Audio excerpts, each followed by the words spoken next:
we're doing things a bit differently this year. I thought you might as well get used to it. I hope you will all attend the party. I wanted to briefly talk about the topic which I know is on everybody's mind, which is how we doing on enrollment. And it's a difficult question just because of the difference between this year and last year when school is starting. And we're comparing this year's enrollment to last year's enrollment during enrollment week. And so while it's not where we want it to be, we need about 60 students, 60 undergraduate students to be where we would like to be. There's still plenty of time for that to happen. Overall, we're up, increase if you count graduate enrollment. But again, what really counts is where we are when we get to census date, which is when, Dr. Mumper, September 11th? September 11th. So don't give up hope. The board is quite concerned about compensation issues on campus. They've appointed, as I said in my email, if you bothered to read it, several of us to take a hard look at all of the different employment groups. And it's important to point out that you can't adjust salaries in one group at this point without affecting other individuals. We need to be able to do that in a way that's fair to everyone and doesn't pit one group against another. And obviously, exempt and faculty are in a position where you all have not had a raise for out of the last 5 years, whereas classified got a raise last year and we'll get a raise again this year. So we're going to take a hard look at that, and at the appropriate time, when we really have a better idea where we stand on enrollment and budget this year, we will call together representatives from the various governance groups to illustrate to you where we stand with the budget and to get your input about how we should move forward. So, and I inadvertently left out academic council in my email. I didn't mean to ignore you, but that includes academic council, classified employees council, PASC, as well as faculty senate. So we'll do that soon. Could we have the members of the Presidential Search Committee stand? I just want to ask you, what's taking you so darn long? No, I'm kidding. If you have questions about the process or input, feedback, please seek out one of these representatives. I know they're working hard. You, of course, understand that once they get to the point at which they're reviewing specific candidates, specific individuals, they won't be able to talk to you directly about those individuals, will you, members of the search committee? So thank you on that. I just want to spend a minute, because the people up here beside me are a lot more interesting than I am, talking about what the rationale for the activity that we're going to engage in here today is. It's certainly well known at this point that a loss of enrollment over the last 2 years has been largely from non-returning students. If those students have transferred, it's not necessarily a bad thing for them. But oddly, some of our students transfer away and then come back. They didn't realize what they had. But if they leave without a degree and a debt load and don't complete elsewhere, it's really a tragedy for them and their families and their future. If they're a low-income student or a student of color, it's a double tragedy, especially if they're the first in their family to attend college. We all know selfishly that impacts campus resources. They're already strained, you know that all too well. It's much more efficient for us to retain students than have to run out and recruit another 300 or 500 or 400 students. Improving our retention was identified by Noel Levitz a few years ago as what they described as low-hanging fruit, something that we could do, that if we could just get to about 65%, which is basically where our peers are at, it over a period of time would address most of the issues that the campus faces with resources, including, of course, that issue near and dear to your heart, salary issues.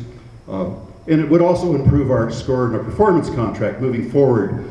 The state, as I said in my email, we're going to be spending the next few months really scrambling, trying to negotiate a formula for higher education funding that doesn't hurt us, in fact, that favors us. And that will be a challenge because there's lots of other individuals with a lot more alumni who are a lot bigger than we are. But we plan to not be quiet and to make sure that we end up in the place we want to end up with that. And if we can improve our retention, it will also improve our graduation rates and improve our scores, and it'll improve our funding.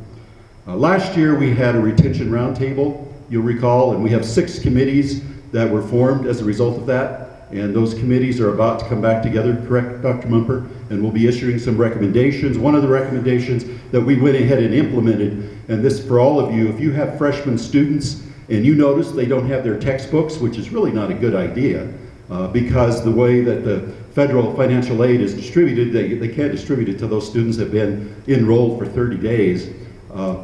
But we've implemented a voucher plan at the bookstore. They can go to the bookstore or they can order online with the bookstore to get the books they need. Don't let them skate out of that. I don't think there's any class at Adams State that if you don't have the textbook for 30 days that you're going to do very well in. So, and also the trustees have identified improving retention as their #1 priority. Here's some interesting facts about last year's graduating class, 2013. And that's the summer, fall, and spring, which really, I think are really interesting. We awarded 326 bachelor's degrees last year. 67% of those graduates brought in transfer credit from another institution. 44% of the grads took at least one extended studies course. 49% of the grads were part-time students at some point during their enrollment at Adams. 24% of those graduates dropped out of Adams State for at least one term. 20% of those graduates first enrolled at Adams State more than 6 years ago, and 13% transferred their generated math credit from another institution. Only 43% of Adams State's 2012-13 BA graduates were continuously enrolled, fall and spring only, as full-time students from first enrollment till graduation. Thanks to Jess Gilardi and Dr. Mumper for gathering that literally individual transcripts had to be gone through, and there wasn't really a button on the computer that you could push that would spit out that information. This is interesting for a couple of reasons. The President Obama and the Department of Education are pushing to establish performance rankings for colleges and universities. And the data gives me some pause, as the current proposal wouldn't count about 20% of those students, 20% of our students who took longer than 6 years to graduate. It also wouldn't count those students who transfer out, and I'm not sure about the students who transfer in. In some ways, we perform better than the federal definitions about our students would indicate, but it's so difficult to explain that to legislators, to Slate bloggers, for example, and to parents. It's very challenging. But our guests today that I'm about to introduce, Dr. Mario Rivas and Mr. Thomas Brown, who will also facilitate the convocation right after this with the freshmen. They're also going to host some workshops this afternoon. I know how busy you all are. I hope that if you have some time, you'll take some time, and if I'm correct, those are between 1 and 3 in South 309, is that correct? Okay, 309 and 117. Staff is in McDaniel. Paul, what was the number in McDaniel, Carol? 117. 117. So, and I sort of remember from a few years ago that it was a really busy time. I kind of remember that. I mean, as I age, it's harder and harder to recall things. But I do hope that you could take an hour or two out of your very busy schedule and work with these gentlemen, because they're here for very good reasons. They're funded both by a generous support from Title V and my office. I want to thank Cielo, Lillian, Mike, Anna, Dr. Guerrero Murphy, and everyone who's worked on this project with them. So, without me going on and on, let me introduce these two gentlemen for you. I think many of you may have seen the information, but let me repeat it.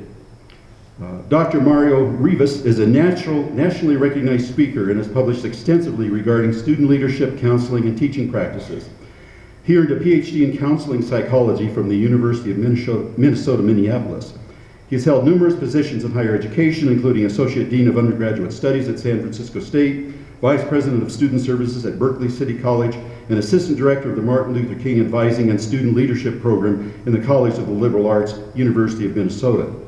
Dr. Rivas had humble beginnings, having been raised in a single-parent welfare-assisted home. After failing in his studies at a community college, he later returned to college and earned his bachelor's, master's, and PhD degrees. He is currently a full-time professor of psychology at Merritt College in Oakland, California. Mario, would you like to stand up so they'll know who I'm talking about?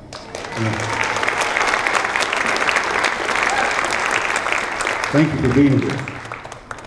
Thomas Brown began a lifelong career as an academic and student affairs educator as a 22-year-old assistant dean. He actually looked as young as Ken Marquez, I bet, who still looks that young.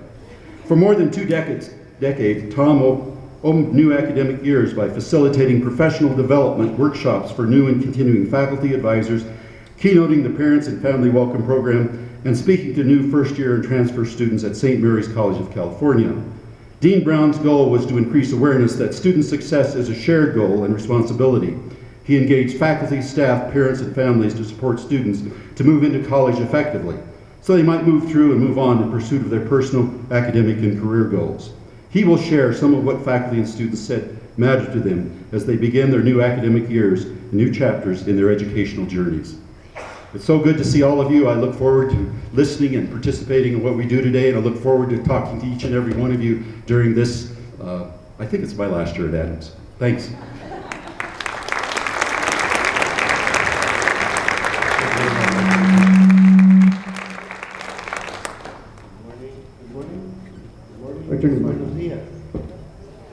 What I'd like to do, how many of us really want to influence students to move in powerful directions here at Adams State University? How many of us want to do it? Okay, so I would like to get the crowd, I'd like to move you more to the center, so when we talk, we're talking to a center-focused group. So can you please move in, and can you please move up? Now, we ask students all the time to do things, so we have to be leaders ourselves and to move up. Beautiful, thank you. Big applause. Big applause. I want to thank Dr. Zavaldi for that wonderful introduction. He did forget a few things. I was faculty moderator for the St. Mary's College women's basketball team for 10 years, and I was president of my 8th grade class. And I was president of my 8th grade class for 2 consecutive years. So I want to, but on a serious side, I want to thank Professor Carol Guerrero Murphy and the members of the ASU community for inclusive excellence, opportunity, and leadership, for inviting Mario and me to be here with you today as you open the 2014-2015 academic year, along with Professor Masoud Ahmadi and Anna Torello. The Cielo group has really worked hard to prepare for this day. I don't know how many, I don't know what's going to happen after I leave here today when I don't have emails in my box waiting from Anna, helping to get me here, provide me with all the materials I need in order to be here and to be able to move on. This morning, I want to talk with you about the mission of Adams State University and your particular commitment to being an inclusive campus where all students have the opportunity to achieve their goals, but especially students who are first generation, students who are from low socioeconomic status backgrounds, students who are Hispanic and Latino, and students who are very often academically, socially, and psychologically underprepared to succeed in college. If you take nothing else away from my presentation this morning, I hope you'll take away the fact that you are Adams State University. It doesn't matter what your official position is, you have the personal power to make a difference for student success. I also want to talk a little bit, finally, I want to talk about the fact that you're welcoming a new crop, a new group of first-year students. And that's always a challenge. You know, as Dr. Svaldi said, I started out as a 22-year-old assistant dean of students. There were actually students on campus who were older than I was. And for 24 years, I spoke to new students at orientation. And every Monday morning, it was always a Monday morning, I would walk across campus, look at the dew on the grass, smell the fresh cut grass, and try to see the campus as those students were seeing it for the first time. And to try to imagine what it was like to be one of those students for the first time. And yesterday, Mario and I had the opportunity to fly in with a young woman who was coming from Maine to spend a year here at Adams State University. It was kind of interesting because as we got on that very, very, very small airplane, one of the things I asked her was, how did you decide to go to Adams State? And she said, well, you know, it looked like such a beautiful campus, but if I had known the plane was this small, I'm not sure I would have come. But I think what you really want to recognize is that a lot of your students come here with a lot of anticipation, a lot of anxiety. For a lot of them, this is the end of, or what they think is the end of a lifelong journey that began for many of them when they were in kindergarten. When we think back on our own children, you know, we begin earlier and earlier. You know, if you don't get this math right, you're not going to go to college. You know, if you don't get that history right, you're not going to go to college. And then finally, here they are. And yet, rather than it being the end of the journey, it's really the beginning of the journey. And so what I really want to talk to you about as we move on is, you know, what you might do and say to support more of your first-year students to move into college effectively so that they might move through and move on more effectively. Syracuse professor Vince Tinto says that, and I was listening to Dr. Sabaldi talk about retention, that retention is really the result of academic integration, what happens to students in the classroom, in the library, in the laboratory, but it's also social integration, what happens to students outside of the classroom, in the residence halls, in the counseling office, in the athletic department, in the career center. And so I'm going to talk about a lot of what the research says matters to students outside the classroom, and Mario is really going to talk about what he's found to be successful both as an administrator and more recently as a faculty member. I gave a talk, and I'm going to talk to the students about this later on. I gave a talk a number of years ago at the Freshman Year Experience Conference at the University of South Carolina. And I decided the title of the talk was Advice That Mattered, What Did Students Hear and Remember? And so I actually surveyed students through the magic of Google. I was able to go back some 25 years, find students who had been my advisees, find students who had been at the college and who I know and who I knew participated in orientation, to ask them what they remembered that I had said to them. Now that can be a very humbling experience, because they may very well say, who are you? But fortunately, I got a really good response. And one of the things students said is they said, and I could tell how old they were, because they would say, you wrote on the blackboard, you wrote on the whiteboard, you put up a transparency, you put up a PowerPoint, and it said, if you don't know where you're going, you might end up someplace else. And while that's true for students, it's also true for our colleges and universities. You know, public universities have really lost their way in a lot of ways. They're more concerned with commercial ranking systems. They're more concerned with running research parks and shopping centers. They're more concerned with their BCS rankings than they are for what they do for their students and what students go on to do for and in the world. And how many of you think about Sports Illustrated? Sports Illustrated is a magazine, and what is the focus of Sports Illustrated as a magazine? Sports. What's their #1 selling issue? U.S. News and World Report is a news magazine. But a number of years ago, they decided to start ranking colleges and universities. And colleges and universities, you know, when I was at St. Mary's, we had an academic vice president who was, with whom I did not really get along very well. And every year he would come rushing into the Council of Deans meetings with the U.S. News and World Report magazine. You know, there we were, St. Mary's College. And I say, well, you know, there are actually 13 St. Mary's colleges in America. So maybe when people were checking off the box, they were checking off one of the other ones. But most importantly, I was saying to him, you know, it's really great to send this out to every prospective student, to every alumni, to every donor. But once we begin taking this seriously inside our institutions, we're lost. We're lost. And I like Michael Crow, who's the president at the other ASU, and he says that, you know, the new American university measures its quality not by what students come to them with, but by what happens as the result of students having been there. And he really describes that as outcomes determined excellence. You know, we think about using U.S. News and World Report rankings. What's it based on? based on the entering SAT scores of your students, based on how many national merit scholars you have in your first year class, based on how many AP courses students have had. And the reality is that colleges have had absolutely nothing to do with those things.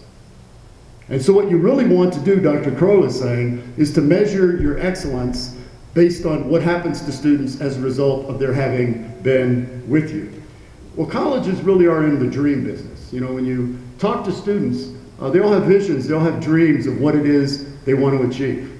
Yesterday we were talking to a young man, Scott, who came all the way here from Hawaii.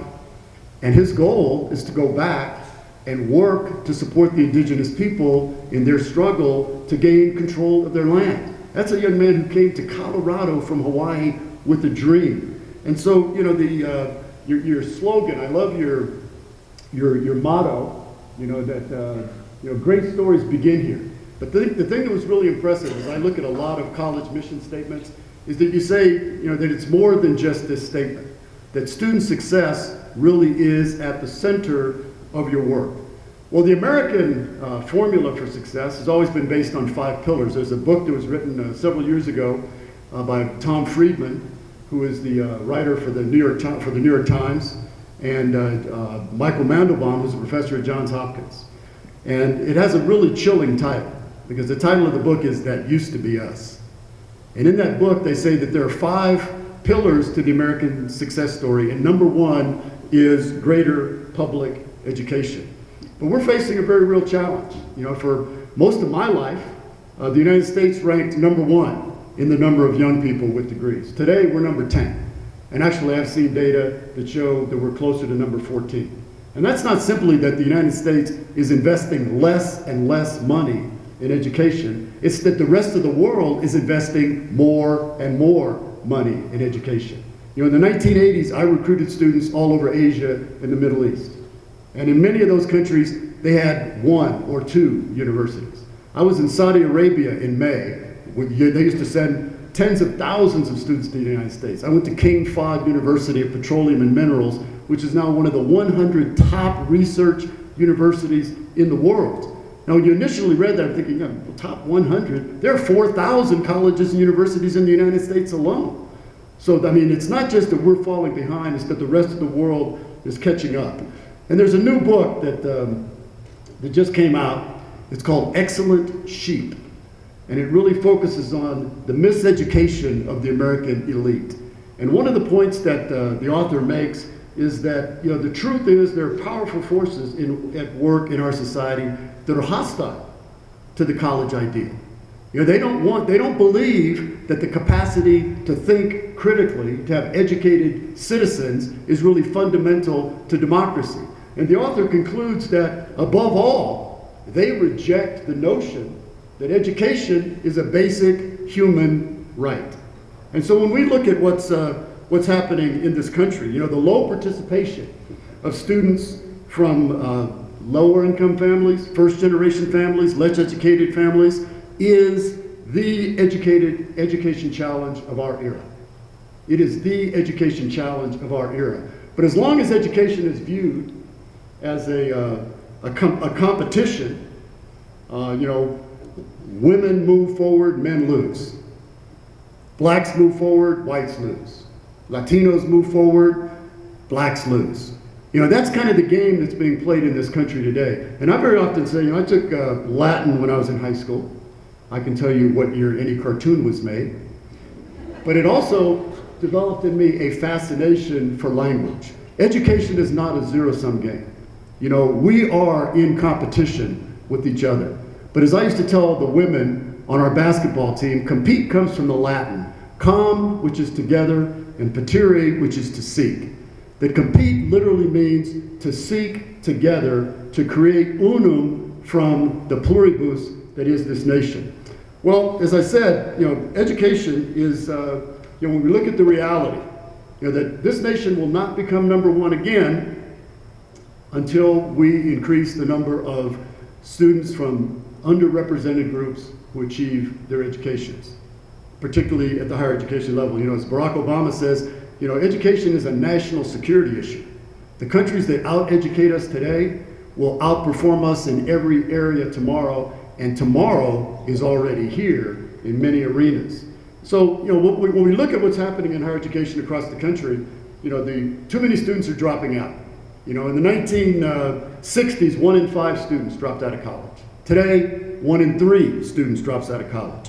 When you look at completion trends, and I tried to look at the trends for institutions that are similar to Adams State, primarily MA, MS granting institutions, not even 40%, not even 4 out of 10 students who start in these institutions graduate. And so increasing persistence is a continuing concern in education, but it's a relatively recent concern.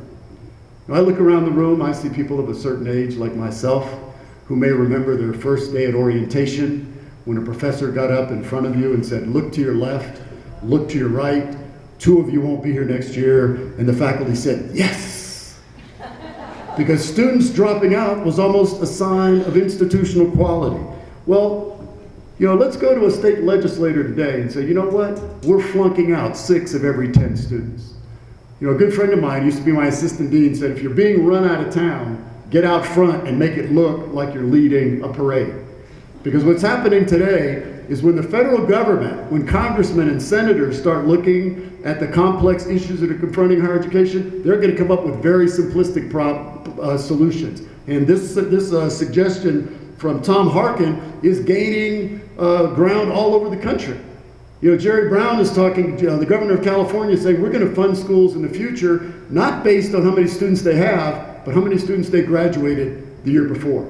When I was looking at, the Denver Post, it was this fascinating story on the firing line. When officials from Adams State University sat down before the Joint Budget Committee recently, one of the contingent said he felt like we were standing in front of a firing squad. That's because that's what's happening.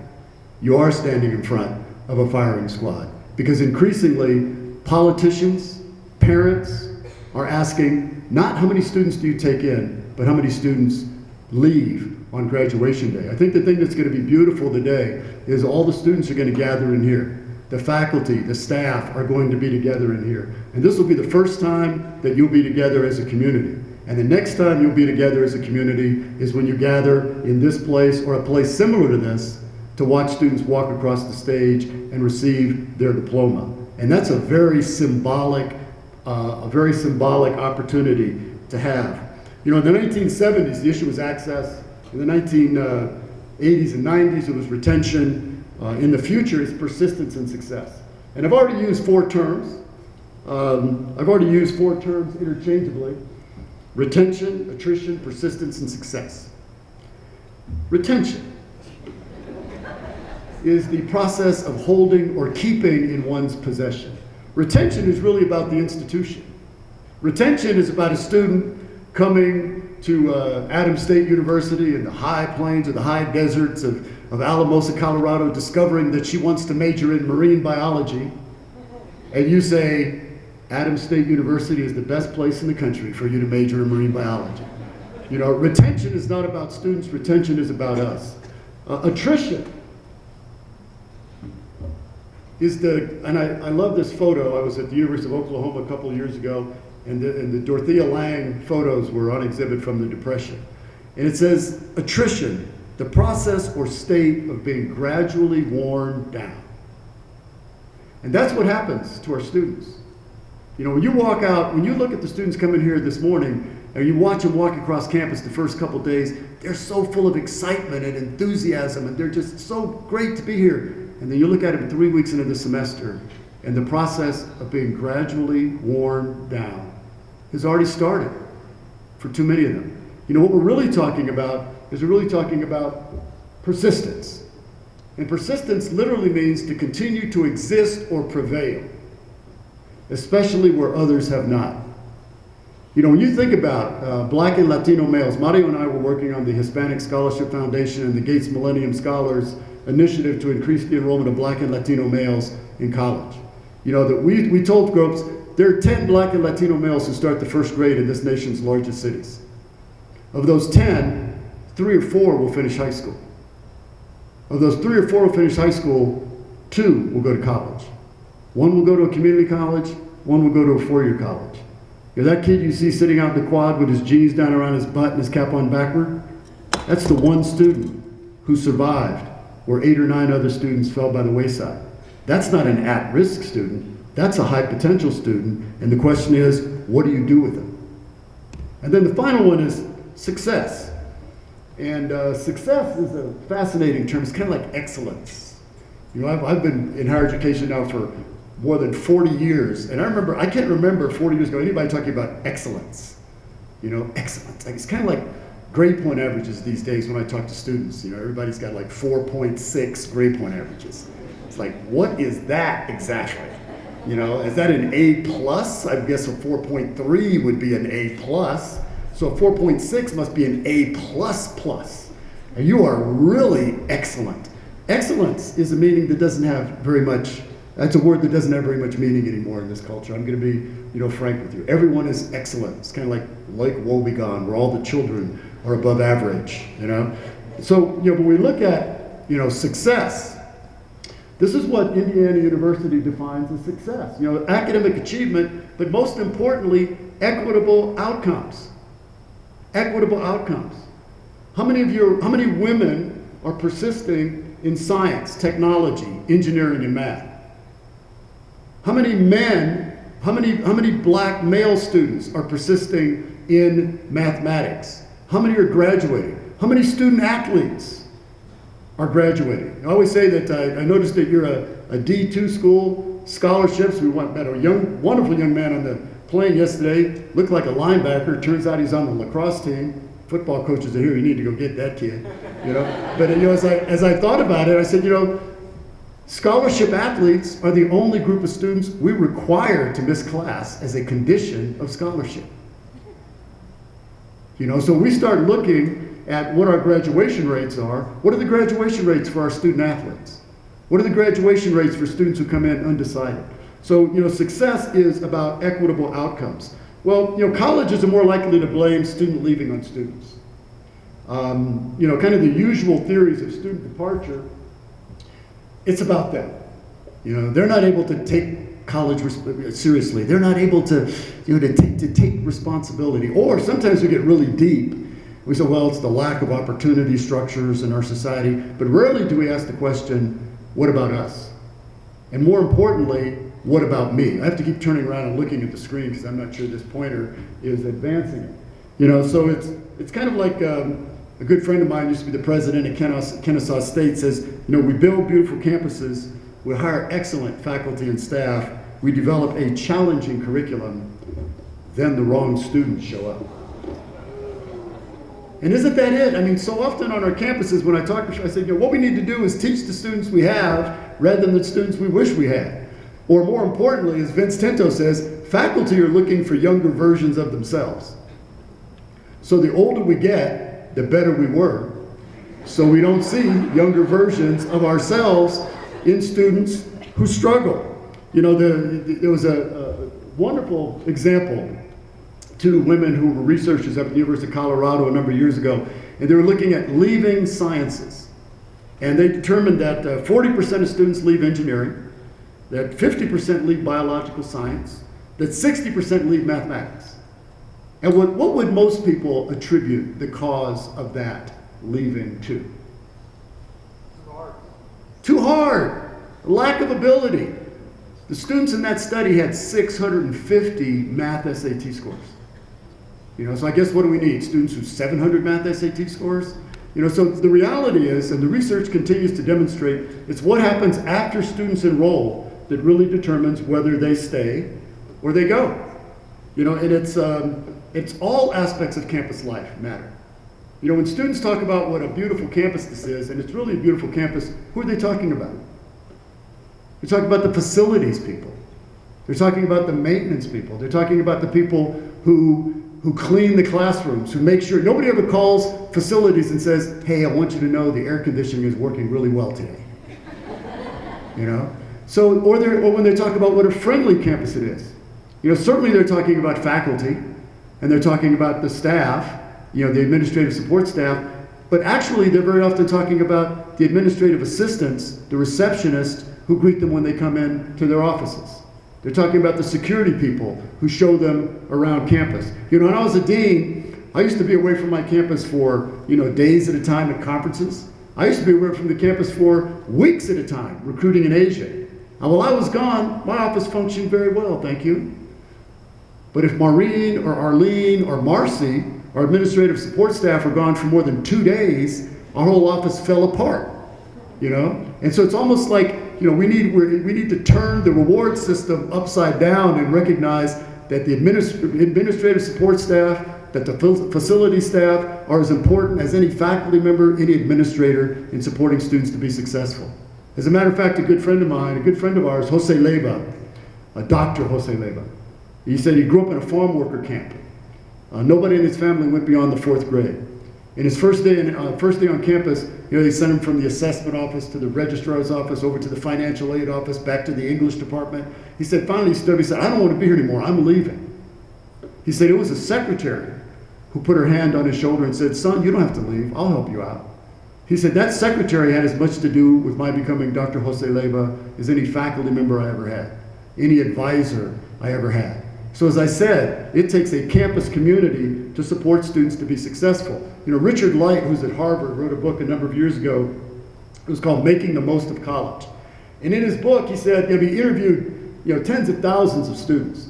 And he said he assumed the most memorable learning would be something that happened in the classroom. But in fact, 4 out of 5 students talked about something that happened outside the classroom. I was on a panel with Dr. Light. I said, I know you're at Harvard, but there are 168 hours in the week. You know, most full-time students are in class no more than 20 hours a week. Why should we be surprised that the other 148 hours have more of an impact? You know, when we think back on the teachers that we had, the ones who encouraged us, the ones who frustrated us, you know, rarely do we remember the specifics of any classroom lecture. That discussion of ionic bonding really turned me around. You know, when we talked about Conrad's Heart of Darkness, what we remember is what happened outside the classroom. Even when we think about the faculty members that we had, we remembered how they challenged us, how they supported us, how they encouraged us, how they frustrated us. And when you look at the data for public colleges, it's really quite striking. Academic advising, when you ask students what's most important to them, this 84,000 students, 84 public universities across the country, number 1 is academic advising. Number 2 is instructional effectiveness. Now clearly we understand that teaching is at the heart of the institution, but when you look at that list, everything else is outside the classroom. So it takes a community to support students to be successful. It really requires, you know, excellent teaching, high quality teaching, comprehensive support services, and a developmental academic advising program. Why do students leave college? Isolation. They don't find anybody in the community who cares about them. And again, you know, students don't make the distinctions we make. Are you full-time or are you part-time? Are you tenure track or are you not tenure track? Do you have your PhD or do you have your master's degree? As it was the case with Jose Leyva, that administrative assistant is as powerful as the president when it comes to making a difference for students and student success. You know, so it's clear that students have to accept responsibility for their own learning. But it's a shared responsibility. And faculty, and I use that term in the broadest sense of the term. When I talk about faculty, I'm talking about, I like Oregon State University says, you know, we have instructional faculty and we have administrative faculty. Northern Virginia Community College says we're all facilitators of learning, some in the classroom, some outside the classroom. Well, this is kind of a model of shared responsibility, and I hope you'll be able to see it. But what it really says, Don Kramer at Virginia Tech says when students come into college, they have a high need for information. You know, particularly first generation students. You know, what are prerequisites? What are upper division courses? What are lower division courses? What are electives? What are minors? What are general education? You know, just the jargon of higher education leaves a lot of these students in the dark. So a high need for information. But as they begin moving in and moving through, they begin having a need for consultation. You know, I've completed my lower division courses. I'm thinking about, you know, going to law school. I'm thinking about going to medical school. I'm thinking about going to graduate school. What courses do you think would be really helpful? I'm thinking about taking, so that it shifts to consultation. And Mario and I, in an article we wrote 20 years ago now, talked about the fact that for students, some of us, we need to be prescriptive with students when they're coming in. We need to tell them what they need to do. A good friend of mine down at the University of Texas, Kay McClenny, says, you know, aren't there times when we know what's best for students? And when we know, don't we have a moral responsibility to do that? Rather than simply saying, oh, go ahead, jump into the deep end of the pool, let's see if you can swim. So, you know, as students move in and move through, it really shifts and it becomes a relay race. You know, when students are moving in, it doesn't matter if you're in the business office, the financial aid office, a faculty member, saying to them, you know, can't you read? Don't you understand English? Is not an appropriate response. You know, my first day on campus, Mario and I went to, we grew up together, went to school together all the way from the 5th grade. And, you know, when my first day on campus at the community college, we went to a college prep high school. They gave me a class schedule. In those days, the class schedule was about this thick. I opened up the class schedule, there were all these classes listed. My first question, when's lunch? I had no idea how to schedule classes. So as students are moving in, the university really has to take the responsibility. It's like a relay race. We're holding the baton. As they begin moving through, we begin passing the baton to them. There's a point at which we're both holding the baton. And eventually, we're letting go of the baton, and they're finally able to move on into the world, whether it's graduate school or the world of work on their own. Does that make sense? So what we're really saying is this is a model for understanding where your students are as you're engaging them. If they're asking a lot of questions, let's hope they're first-year students and second-year students. By the third year, they shouldn't be saying, do I need to take math in order to graduate? Well, we haven't done our job. So it's really looking at you know, the fact that we need to understand today's students. You know, John Dewey says, if we teach today's students as we taught yesterday's, we're denying our students their tomorrows. And so it's really the notion that treating all students the same. You know, and I hear people say that all the time. You know, I treat everybody the same. Well, again, like retention, treating everybody the same is about me. It means I'm not going to change what I do. I don't really care who our students are. So treating everybody the same may be equal treatment, but it's not equitable treatment. It really isn't equitable treatment. You know, that today, 77% of high-income students graduate from college. Barely half of low-income students graduate from college. There was a wonderful series around the New York Times a couple years ago, and it basically made the point that in America, we like to think that class doesn't exist, that class doesn't matter. And it makes the point that for the tremendous opportunities for vertical mobility still exist in this country. But the American dream might best be pursued in Canada, in Finland, because for the last 30 years, if you're born poor, chances are you're going to die poor. And if you're a woman or a person of color and you're born middle class, there's a pretty good chance that not only are you not going to go up, you're going to go down.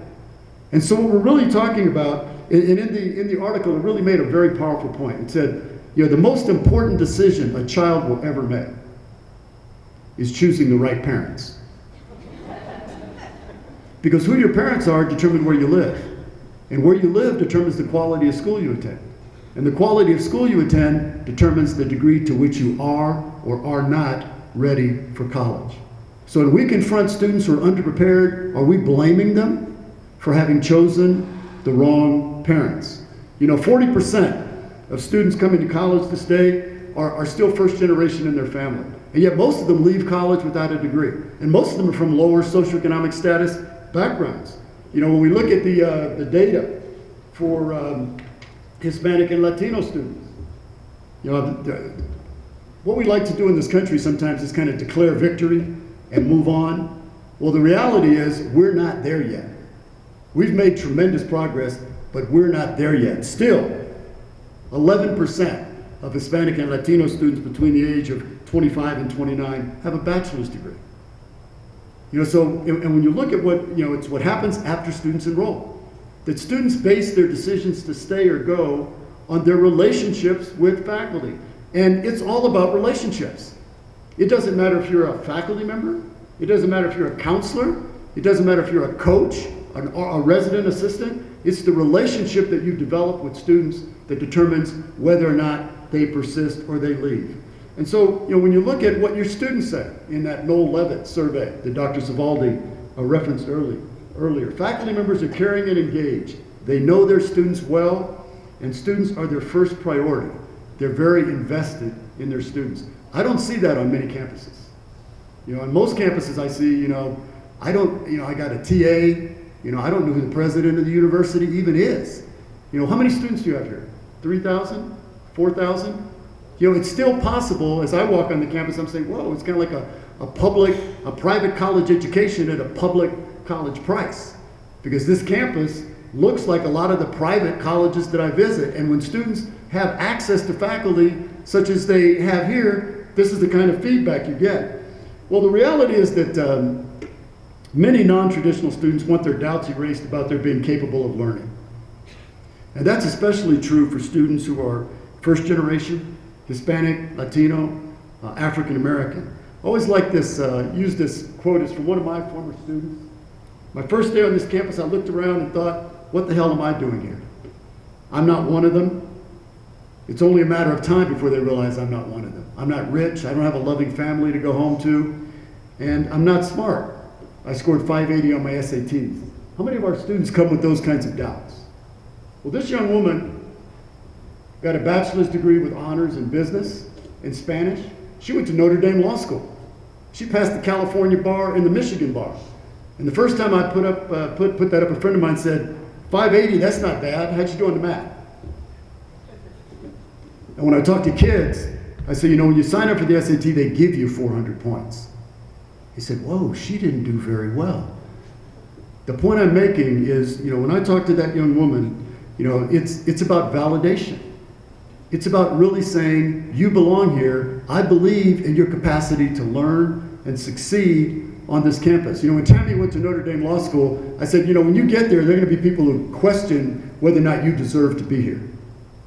Those are a lot of your peers are going to be kids. The most difficult thing they ever had happened to them in their life, whether it's daddy's BMW was blocking their Volkswagen when they were trying to get to cheerleading practice. You slept in your car your senior year of high school. And it was really interesting because her first year, she came back, she said, God, Tom, you were right.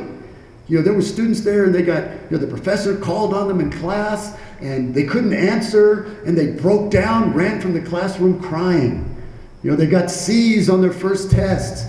And she would say to them, this is the most difficult thing that's ever happened to you? What we need to know about our students is will they keep going when things get tough?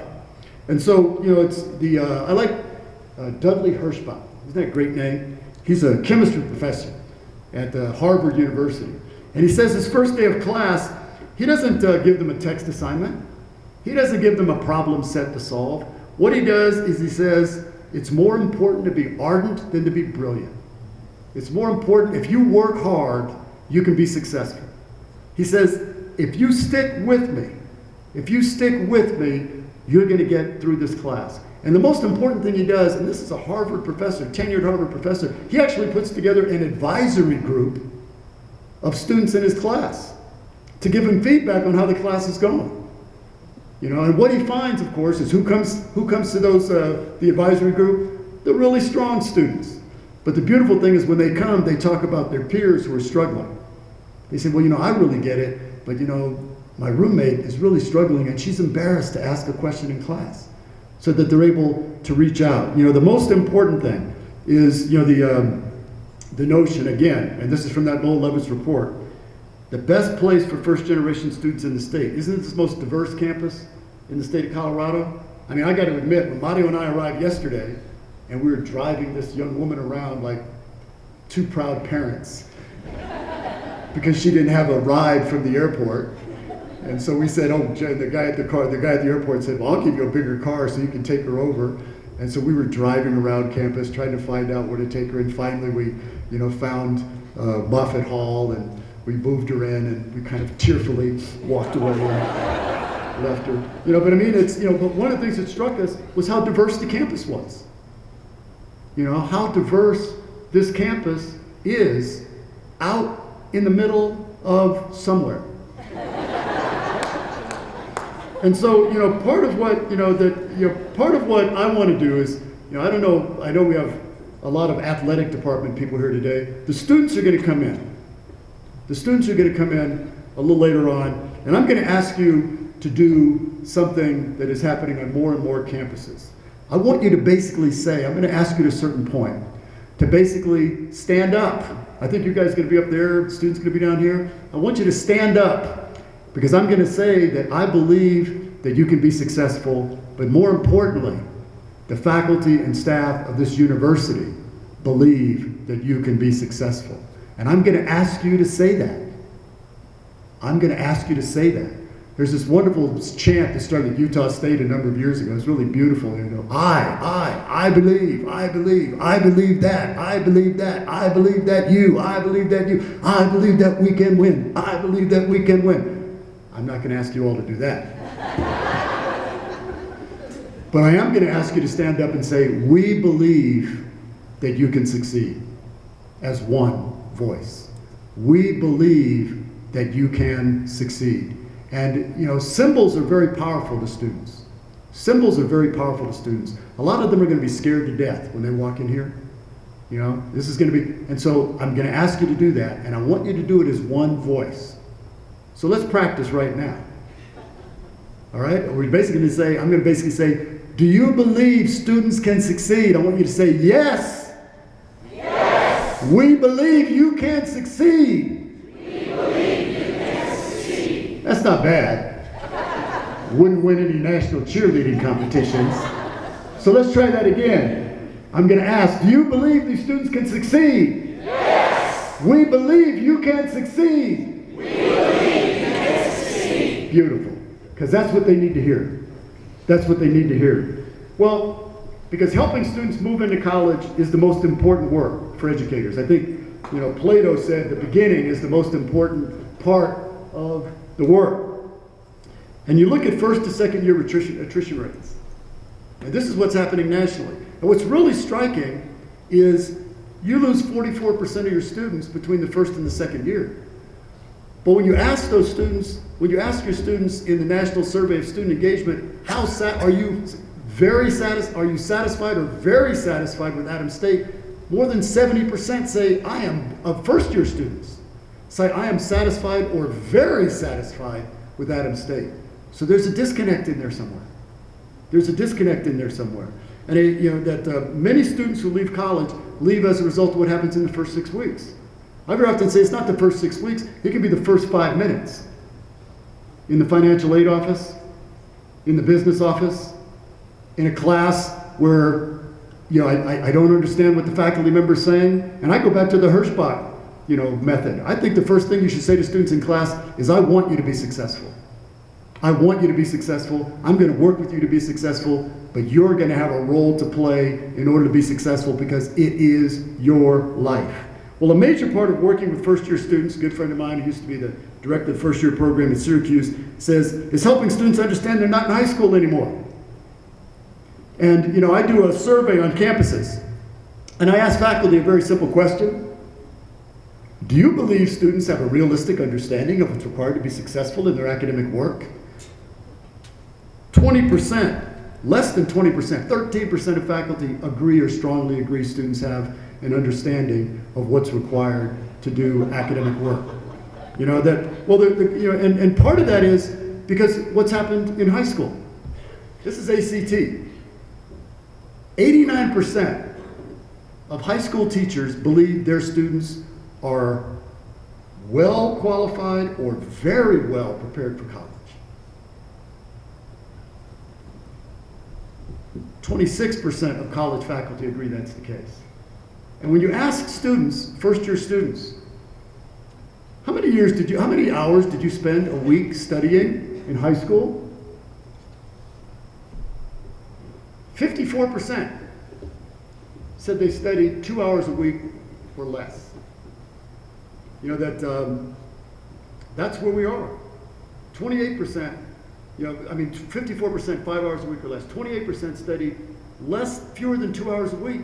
And yet, 80% of them said their average grade was an A or a B. You know, Marcy Fallon, who's at the, or one faculty member said, you know, I have to teach students how to study before I can even get to the subject matter. And Marcy Fallon, who's at the University of Maryland, said, students don't know how to study. It's a hidden reality. They did a survey a couple of years ago, was highlighted in the Chronicle of Higher Education at BYU, or University of Utah. And it asked students, what do you do to prepare for the big test? Say a prayer, that's what I do. Eat lots of peanut butter or other brain food. And my personal favorite, listen to Enya the night before the test. Well, one of the questions is if students don't understand what's required to be successful, when do we tell them? When do we tell them? When do we tell them it's not really about grades anymore? It's about learning. When you get out in the world, nobody's going to care what grades you got in freshman composition. All they're going to want to know is, can you write? And so part of it is really helping students to see the connections. It's kind of integration of learning. When you ask students, again, Richard Light, who are the faculty members who had the most powerful impact on you? They say the ones who helped me make connections. The ones who help me see connections. One of the major reasons students drop out of school is something that's called irrelevance. I don't see the relevance. And so part of it is, really, do students understand the value of general education courses? No. And when do we tell them? Or do we talk to them about, well, that class is closed, so why don't you get those GE courses out of the way? So part of our work really is to help students recognize it's not a major, it's a field of study. It's really a field of study, and a field of study includes your major, but it's not solely your major. It's general education courses, it's elective courses. When I talk to the students today, I used to tell students all the time, you know what? It's not, you notice we charge you the same thing for your GE courses and your elective courses as we do for your major courses. It's not just because we can, it's because we believe they have comparable value. Well, what we have to do is talk to students about that value. Finally, the role of criticism. Most of our students, most of us, are pretty thin-skinned when it comes to taking criticism. But if they're going to be successful, they need to take criticism and not take it personally. I very often ask students, you watch LeBron James out there playing? Is he out there playing by himself? No, he's got a coach. When Serena Williams is out there, is she out there by herself? No, she's got a coach. And do you think the coach is constantly saying, wow, you're doing great, Serena? Hey, LeBron, that was great. You missed that key basket. They could have won the game for us, but you're still my guy. It's coaching. It's coaching. They need to be able to take criticism, and they need to understand that failure is a part of learning. That failure is a part of learning. That falling down is not to fail as long as you keep getting back up. So in closing, what we have to do is to validate students at every opportunity, as we're going to do today. Yes, I believe you can succeed. Yes, you are capable of learning. But the simplest and least expensive way to retain students of all backgrounds is provide them with compassion, dignity, and the knowledge that when they're drowning, someone will throw them a life jacket. Students don't have interactions with Adams State University. It's not possible to have interactions with Adams State University. They have a series of interactions with you that comprises their Adams State University experience. That if they're going to be successful, it's creating a cycle of trust, compassion, and respect. And now I'm going to introduce to you my good friend, Dr. Mario Rivas. As I said, Mario Rivas and I grew up together. I was in the 5th grade when Mario showed up on campus. I was so happy that he showed up because finally there was someone there who was shorter than I was.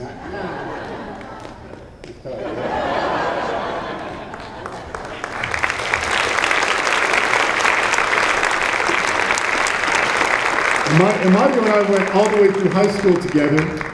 We went all the way through high school together, and we were both told that we were not college material. And I was sitting in my office one day, probably 25 years later, and one of my students came in and said, oh, there's somebody on the phone for you. And I said, well, I'm really busy.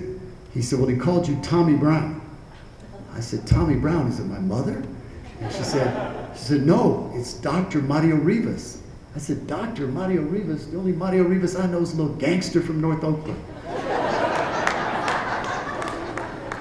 But Mario and I came together, and we drove to a conference together. We were supposed to be in Fresno, and we drove 50 miles past the conference, really talking about the fact of our having made it when so many of our friends didn't make it.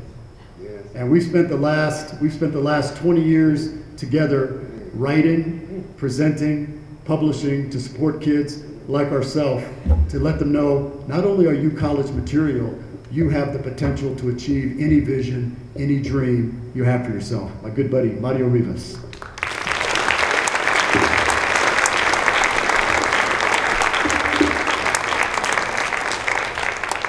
Thank you, Tom. So everybody can hear me in the back? Can everybody hear me in the back? Raise your hand. Good. Let me introduce something else about myself. How many athletic department faculty and staff do we have here? Raise your hand, please. Good. Okay, so I coached my twin daughters in the 7th grade, and they won the 8th grade city championship in St. Paul, Minnesota.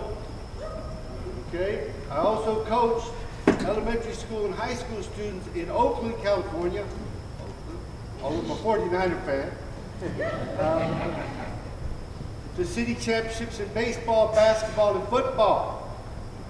I caught 6 touchdown passes in a championship football game. I scored 38 points on my 8th grade basketball team, so I'm an athlete. I'm an athlete. I've been there, and I've been in front of the classroom, and I love the classroom, and I've been a vice president and associate dean, so you know I've been all over the place. And I'm a counseling psychologist, and what you're going to get is all that right now. You're going to get all that right now. And a lot of my students are athletes at Merritt College, and I work with the coaches because a lot of what I talk about is about motivation and self-empowerment in and out of the classroom. So and then I'm going to really talk about meaning and organization. Those are going to be the 2 key concepts that we do in supporting student development. Everything that we're doing here is supporting student development. Emotional, cognitive, and behavioral. That's what we're doing on the sports fields. That's what we're doing in the classroom. That's what we're doing in orientation. Can I develop my emotional self to be powerful? To manage my emotions and use them to direct myself in powerful ways. Can I use my mind to think and direct myself in powerful ways? And can I use my behavior to act in powerful ways? We are all meaning makers. In all those environments, we are all meaning makers, and you, the faculty, and you, the staff, are meaning makers. All human beings. And when we make meaning, we experience hope. Hope, in some studies, has been shown to be a better predictor for academic success than SAT scores. Hope. When we don't make meaning, listen to this, 40% continue to second year. When we don't make meaning, we often lose hope and we lose our composure. On the field, losing my composure is, damn, he got me that time, or she got me that time. I don't have my composure. My composure is this. My composure in the classroom is this, not this. I have to have composure. Here is organization. Perception or sensation is organized, perception is organized sensation. That is, first thing we do is sense in the world, and then we organize that and we have perception. Then we have conception is organized perception. Now I take my perception, I organize them, and I have concepts. Knowledge is organized conception. You see it? This is development of cognitive reasoning in any environment. Student success involves organizing learning and skill development. Here is a child learning to walk. I think I'm going to do this right now. Show you.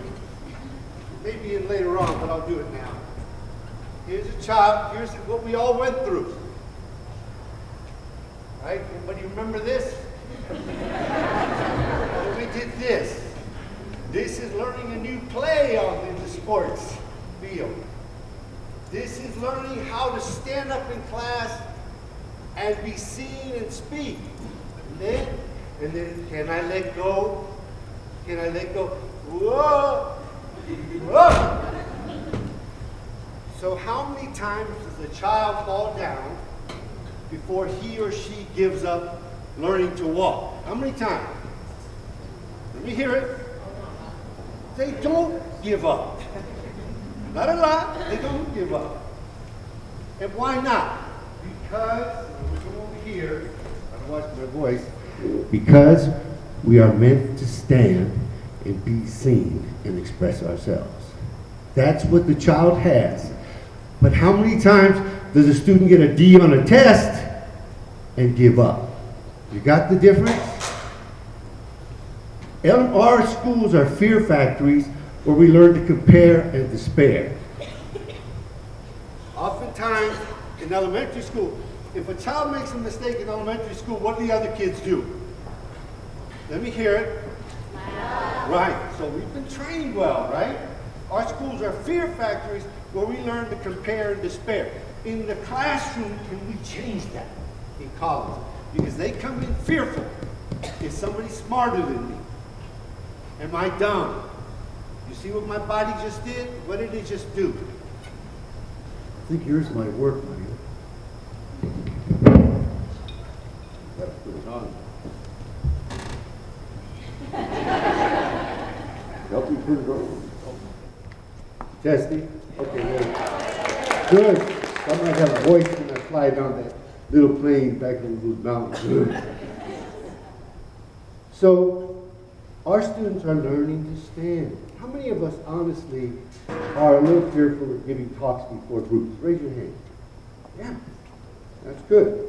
So I'm going to ask one of you to come up here and give a little talk. Anybody get a little nervous on that thought? Yes. Well, that's what our students are doing in class. Will he or she call on me? Will people look at me? Will I make a mistake? How many of you have experienced that in your life? It's not new. I'm going to share some theories on to explicate this. Our development is from going from other support to self-support. That makes sense? And in the classroom, in the sports fields, the coaches and the teachers are supporting learners to go from supporting them to then being able to support themselves in the classroom to excel in the sports realm, in whatever realm, to excel and to have self-support. You see my body? One time I was at Berkeley High School talking to the senior class and I said, you see my body? What am I doing? And the girl raised her hand and she said, you're sticking your stomach out. I don't do that too much more. Now this is interesting. How many people have heard of Erik Erikson? Yes. And he developed a theory of development, 8 stages of development, where he said we go from trust, mistrust, all the way to integrity versus despair. Integrity is, I get to the end of my life, and this is important for us as educators. This is important. Integrity, I get to the end of my life and I say, I accept myself, I did the best I could, I failed, I did well, but I have been me, and I'm happy with me. How many people want to get to the end of your life and say that? Yeah. Now, Erikson says, thank you, Tom, for the help on the mic. I know. Quiet. Must be screaming in the plane. Erikson says the first year of life, if our parent, our mothering one, father, this is the same as the classroom, this is the same as coach. If they can hold us right, we feel what? When a baby is being held and he or she is being fed and loved properly, how does the baby feel? Somebody, just raise your hand so I can call on you. Yes. Secure. But what does that feel like in the body? Relaxed. That's correct. at peace, right? In the classroom, do our students feel peace? Do they feel relaxed? Because we have to learn the reasoning center of the brain needs relaxation. It needs the parasympathetic system to be working so I can concentrate and focus. If I'm not relaxed, then I've got the worry center going in the brain, and I can't pay attention. That's in sports, it's in the classroom, that's everywhere. So Erickson said that the biggest challenge in life is trust versus mistrust. And I want to tell you, I want to challenge you in the classroom, and I'm going to show the faculty this afternoon different strategies for developing trust in the classroom, but also for teaching, for empowerment, for meaning making. Good, and it's going to be practical stuff. We're going to work together. I'm going to challenge you, can you have 60% of your students retain to second year because they trust themselves? And they say, I trust myself, and that's why I'm still at Adams State. How many people think that would be beautiful? Good, we're in the right audience. I am somebody. That's the point I'm trying to set here. I am somebody. Amy Cuddy did a talk in TED Talks. Anybody seen that? Remember TED Talks, Amy Cuddy? It's good. She did a study where she put a pencil in people's mouths and had them hold it for 2 minutes. And what happened? Their testosterone level went up 20%. She had them stand like this for 2 minutes, and their testosterone level went up 40%. Now, both men and women have testosterone. So it's not just the male thing. You always got to clarify that. She had people stand like this for 2 minutes. And we're going to have the students do that. Not for 2 minutes. And their testosterone level went up 20%. She also had people sit like this, which is a lot of our students sit in class, sit like this, and the cortisol level goes up, which is the stress level. And stress level undermines reasoning and thinking. And the testosterone level helps focus. You get it? We are somebody. And let me tell you this, from an evolutionary perspective, she also mentions in her talk, which again is very good, TED Talks, Amy Cuddy. I hope her name is up. It's on the bottom. Amy Cuddy, C-U-D-D-Y. Please watch it. She mentions, what do athletes do when they win a contest? What do they do? Yeah, man, woo! And how does that feel? Let's all do it right now. Yeah! Does it feel good? It feels good. Now, she mentioned that blind individuals who in competitive situations, they can get competing. When a blind person wins, the blind person wins and does this. Where do they learn it? They're born with it, just like the child learning to walk. We are born with the energy to feel our life power. Does that make sense to people? And in the classroom, they're trying to feel their life power, although they don't totally know it. And also, we as faculty don't totally know it. But that's what we're doing. We're in the business of empowering people. Now, you don't want them all day like that because it's going to be kind of hard to concentrate, but maybe you can do that a couple minutes a day just to get them going. So, there's this little girl, testosterone, look at her. See something? It's a little girl. And here she is, there's the cortisol level. It's in both of us. Now, how many people have heard of Jimmy Santiago Baca? An author, Chicano. He went to prison for manslaughter. He was in prison. He got in a fight. Person was killed. He was in for 15 to 20 years, and he learned to read and write in prison.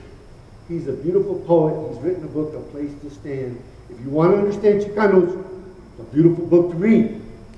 Just like Malcolm X is a beautiful book to read if you want to understand African Americans to some extent. And what he said, but when at last, listen to this, I wrote my first words on the page, I felt an island rising beneath my feet like the back of a whale. Can anybody feel that? He wrote his first words and he felt like there was a strong whale underneath him holding him up. And look at this. And this is the work that we do. I had a place to stand for the first time in my life. Is that beautiful? Now, I flunked out of Laney College, but when I came back, I had Miss Johnson who smiled at me and helped me, and then I had other professors. I also had coaches. I played for the United States Air Force in basketball who gave me a place to stand in the world. And you see me now, PhD, a little welfare kid who came from a family situation where I never saw my father after 7, where my father abused my mother and kicked and hit me and my brother, and I learned fear from my father, and I did my PhD. And look where I stand. You see it? I didn't say, okay, Mario, put your hands on your hip. It's a natural thing. And I want to talk to the African American man here. When I was in Minnesota, and I gave a talk one time at San Diego State, at a conference, a keynote speech, and I was telling them, when I was preparing for my final dissertation oral, I got so scared I couldn't move. And what I've known now as a psychologist, because each one of us has a little child self that we have to get to know. I froze and I couldn't move, and I called Leroy Gardner, who played against Kareem Abdul, 6'9", who played for Minnesota, one of my best friends, and I was crying. I said, Leroy, I can't move. And Leroy, a black man, I'm Latino, a black man came and picked me up and walked around the block, and he said, Mario, man, you are beautiful, and you're going to do good things in the world. We need you out here, man. I believe in you, and stay with me. And I said, damn, Leroy. Thank you. And here I am. And when I was giving a talk to San Diego, Leroy stood up. He was there. I didn't know he was there. He said, that's true. That's me. Beautiful story. African American, Latino, and Latina students need all of us. They need to be looked at. They need to be prized. They need to be respected, validated, loved, honored, and then they can start opening up and saying, yes, I can. And go from that fearful little boy that I was at first, that I had learned from my father, by going to boarding school. And I'm going to tell this to the students today. By being on welfare, by hiding in school instead of being seen, by hiding behind Tommy who was smart, and I used to hide and make myself small because I was so scared to be seen. But I stepped out and I got a PhD, and I had to deal with fear and the things. This is a good friend of mine, Jesus Quintero. When you hold your pencil, you're holding your past. Everything that we do is our past and our present. How many people want to have your past be your future? So when we bring our past into our present, embody ourselves and make a new choice, then we create a new future. Everybody get that? Your future will be your past unless you bring your past into your present and choose a new future. In the classroom, the way we do it as professors is by supporting students to get past their fears and doubts. How many people who are Spanish speaking know what the word nervioso means? Nervioso, what does it mean? Nervous. That's a big cultural imperative in Latino culture. Soy nervioso. And I had to go through a lot of nervousness. When I first did my PhD and I was teaching, I had panic attacks. And I went to, because is teaching scary sometimes? Raise your hand. Beautiful, right? Audience again. And I was sitting in the same classroom teaching at Cal State Hayward where I had sat and never spoken as a student. And now I was a professor. So I went to see a psychiatrist, a friend of mine that I've done marital counseling with. And he said, don't worry, Mario, I'm a psychiatrist, I know what to do. He gave me Ativan. Anybody heard here of Ativan? I know, I think so. We got some Ativan fans in here. And he gave me 2 milligrams, and my head hurt, my mouth was all dry, and I said, I can't live like this, Bob. He said, don't worry, I'm a psychiatrist. So he cut it down to 1 milligram. And is that my phone? I turned it on. It's off. Why is it ringing? Time we're done. What is that about? It's not possible. No. Yeah, I know. That was weird.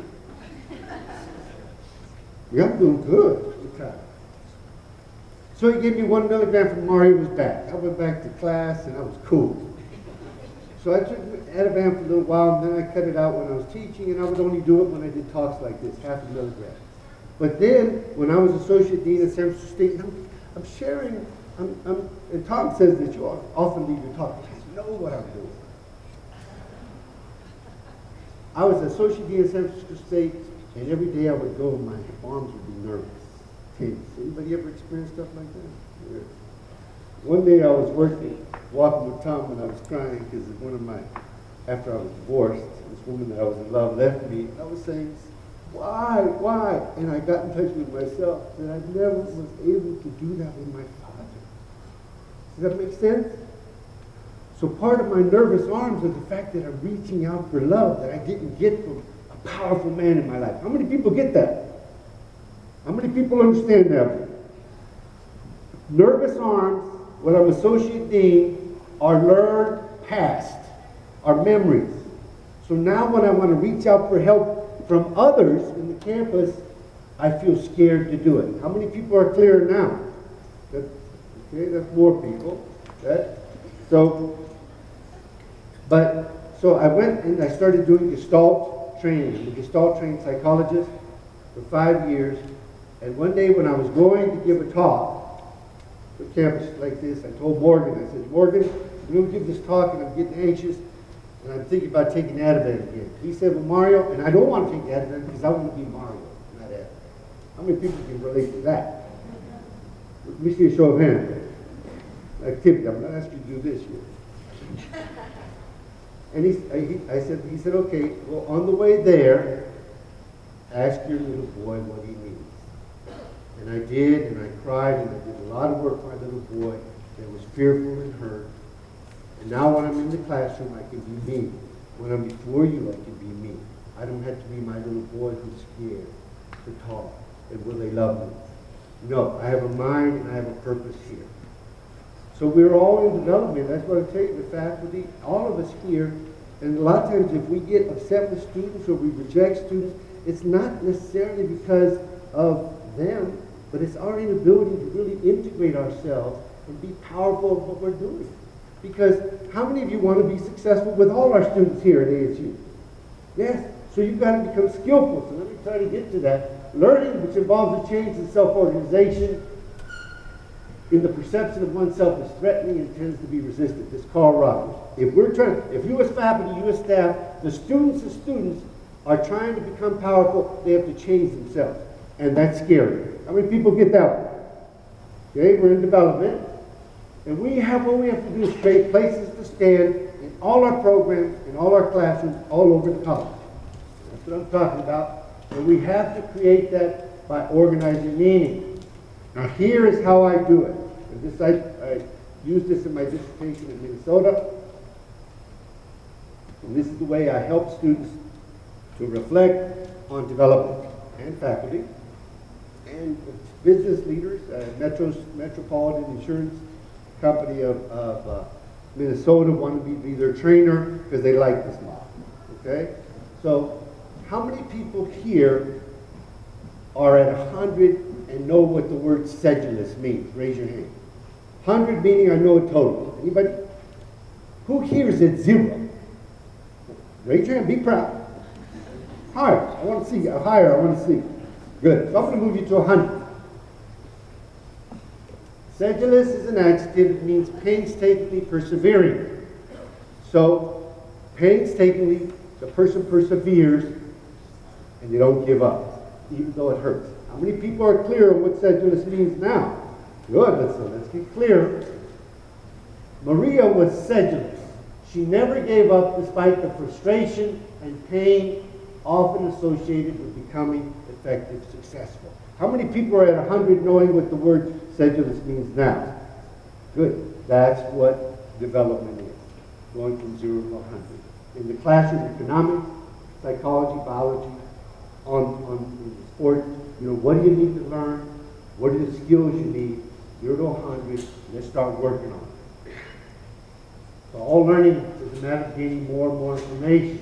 There's the 0 to 100 with writing.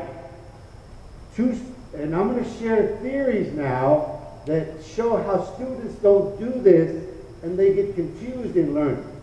And the theories are going to be social psychological, but they're based in this, that we create holding environments in all the environments we're in, orientation, admissions, wherever it is, where we hold students literally and confirm them. That is, make them feel, yes, I can learn.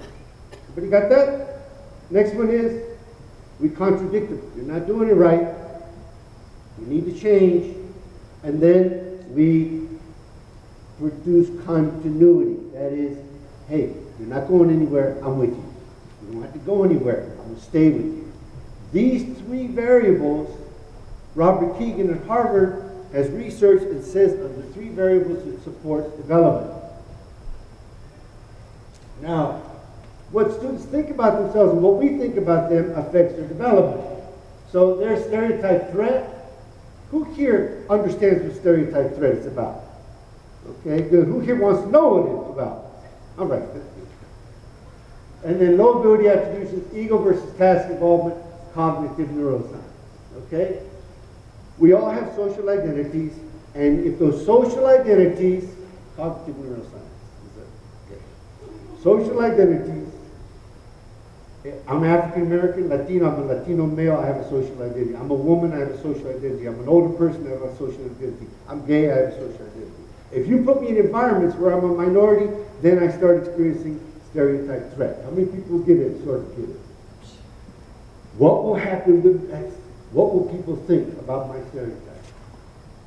This is true especially about Latino and African American males, and a lot of us don't stay in college for that reason, because I don't think, I'm going to tell you the truth, when I was a kid, I was raised with black kids mostly in Oakland, and I say, man, I ain't white, man, I ain't smart. I'm a light-skinned Latino, and I used to say, man, white people are smart, I ain't smart. That's what I thought. Beliefs are powerful. And sitting in the classroom, too many of students that have stereotypes are trying to slay the ghosts in the room rather than focusing on learning. What do people think about me? I'm Latino. Will they laugh at me? And so rather than focusing on learning, they're focusing on their fears. And what do we have to do as faculty, as staff in orientation? We have to calm those fears. Again, the strategies that I'm covering this afternoon in teaching are to do that. Stereotype threat affects emotion, behavior, and thinking. This is the research. When we're under stereotype threat, anxiety levels go up. Heartbeat, blood pressure. Does that help learning? Let me hear. No! Everybody. Does that help learning? No. Thank you. Stereotype threat also affects, they've done research, that affects the behavioral process of writing. Does that help learning? No. Come on, give me more energy. No. Thank you. Here's the other one. Stereotype threat affects the worry circuit. When I'm focused on worrying about how I look, comparing and despairing, then I can't reason well. Does that help learning? No. Come on, give me a little bit more. No. Thank you. Situational cues. One woman, 3 men, equal math ability, but they're told this is a math test of ability, the woman scores lower. 2 women, 2 men, 3 women, 1 man, score goes up. Our environments change the perceptions of our learners. Here's one of the big ones. When I see a white teacher and I'm Latino or Latina, do I experience stereotype threat? Truth. Does that help my learning? Does it help my learning? No. But what if the professor looks at me and says, hey, how are you doing? Welcome to the class. What's happening with my stereotype threat? It's going down. I am a real human being. You see how we control the classroom? Oh, here's how many people remember classical conditioning from your basic psychology course? Anybody? So classical conditioning is basically, I learned to associate cues in the environment with certain feelings. How many people are afraid of a podium, getting up in front of here and giving a talk? How many people look at a podium and experience a little bit of fear? That's classical conditioning. In the classroom, here's what I learned. I teach bilingual classes in psychology, and I would call on Latino students, and I've done this with all kinds of different students, and I called their name, I said, Carla, or Gerardo, what is this? And then they said, well, I knew it before you called my name. They have become conditioned to fear hearing their name in the classroom. Does that make sense? How many of us here have that same conditioning? That's where I'm going. So we are all cues. Faculty, the chairs. Where do we not want to sit in the classroom? The front. Classical conditioning. Where don't we want to be called up to do some work? The whiteboard. Classical conditioning. We have to make the environment relaxing, confirm students. So, good. So, this is how we do it. White teachers working with critical feedback to multicultural students, clearly define standards of excellence, communicate the belief that students could meet the standards, work with the students to improve performance. That reduces stereotype threat. I'm going to switch down to here. Oh, here's where Tom says, this is a good one. What I believe about myself influences how I act and feel, and my achievement motivation. If I don't believe that I'm one of the best players on the pitch, then I lose. If I believe I can do my best and if my coach really values me, or I can do my best in the classroom, then I have more power. But if I think my ability is low and I think task difficulty is high, then my goal expectancy is low. How many people get that? So if I think I can't write, is my goal expectancy high about doing a paper? No. What is the feeling if I think I have low ability? Shame and doubt. What is the feeling that I have when I think a task is too difficult? Helpless and hopeless. This again is research, and this is what happens to a lot of us, Latinos and Latinas.